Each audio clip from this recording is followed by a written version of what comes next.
श्री हरिवंश महाराज जी, आपके चरणों में कोटि कोटि प्रणाम। गुरुदेव, आप जी कहते हैं कि किसी पर दोष दर्शन मत करो, खासकर किसी वैष्णव भगवान पर तो बिल्कुल भी दोष दर्शन मत करो। ये जानकर भी दोष दर्शन स्वतः ही हो जाता है महाराज जी। ये हमारे अंदर एक कमी है जो हम छिद्रान्वेषण करते हैं। छिद्रान्वेषण माने दूसरों के दोषों का दर्शन नहीं करना है। क्यों नहीं करना? जब वो गंदा आदमी है तो परमात्मा भी अंदर विराजमान है, ये क्यों नहीं देखा? क्रियाएं जो हो रही है, जैसे कठपुतली नाच रही है तो अज्ञानी जीव कठपुतली को बुरा भला कहेगा, लेकिन जो विवेकी पुरुष है, जानने वाला है, वो कठपुतली को दोष नहीं देगा, उस नचाने वाले को। वाह यार, क्या कलाकार है नचाने वाला। तो हमारे भगवान 3 प्रकार का नाच नचा रहे हैं पूरे जगत में।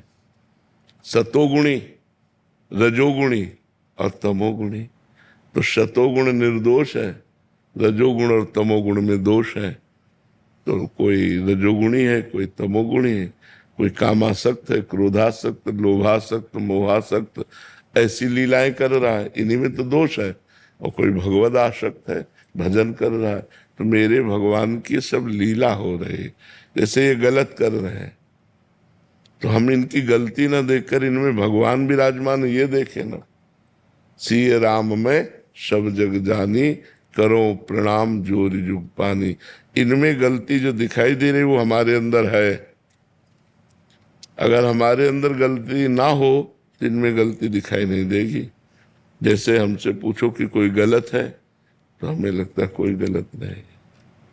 भाई वो बेचारा विवश है भगवान की माया से, उसमें क्या है? भगवान चाहे तो 1 मिनट में उसे महात्मा बना दे, और वही छूट दिए इसलिए माया रौंद रही है। विचार करो, विवेक करो, क्या आप में दोष नहीं है? जब हम निर्दोष हो जाएंगे तो हमें कोई दोषी दिखाई नहीं देगा।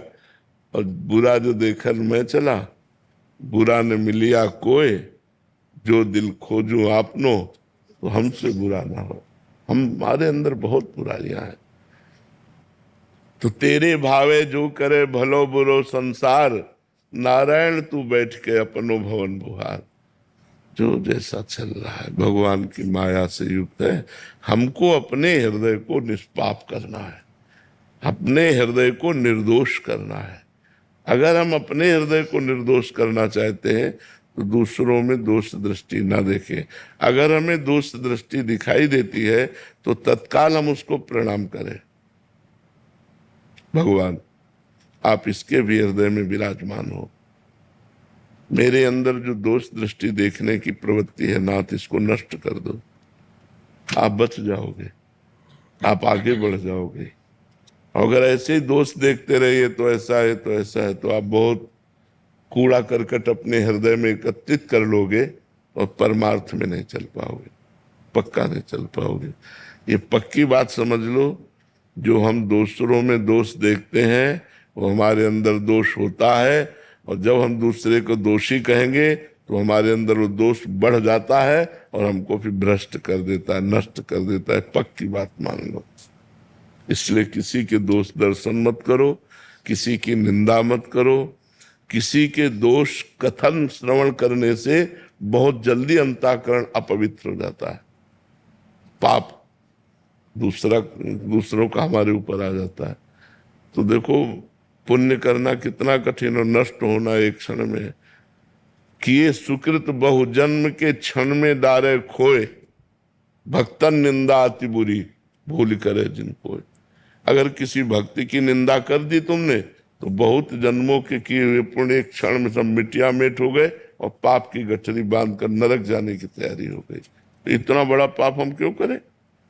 जो कर, जिसका जो मन हो कर रहा है, सब राधा राधा पूरी सृष्टि है। हमको सुधर के चलना है, हमको अच्छा बनना है, हमको भगवान का भक्त बनना है, तो हमको सुधार करना है। हाँ, कोई पूछ ले हमसे कि हम कैसे चले भगवान के मार्ग में, हमें कोई कमियां है, तो बता देना चाहिए कि भाई मुझे जैसा लग रहा है कि आप ये नशा छोड़ो, आप ये गंदी बात छोड़ो, आप ये गंदा आचरण छोड़ो, तो आप भगवान की भक्ति कर सकते हो। वो निंदा नहीं होगी, डायरेक्ट उससे बात करना। लेकिन उसके पीछे बात करना कि आदमी ऐसा, वो निंदा हो जाएगी। तो परदोष दर्शन और निंदा मत करो, नहीं तो अपना परमार्थ चला जाएगा। समझ पा रहे हो आप? गुरुदेव भगवान, मन में दोष दर्शन हो जाता है, स्वतः हो जाता है। प्रणाम कर लिया करो, उसी मन से प्रणाम कर लिया करो कि सब में भगवान है, तो दोष नहीं लगेगा। जहां दोष दर्शन हो वहीं भगवत भाव से प्रणाम कर लिया। ठीक है ना?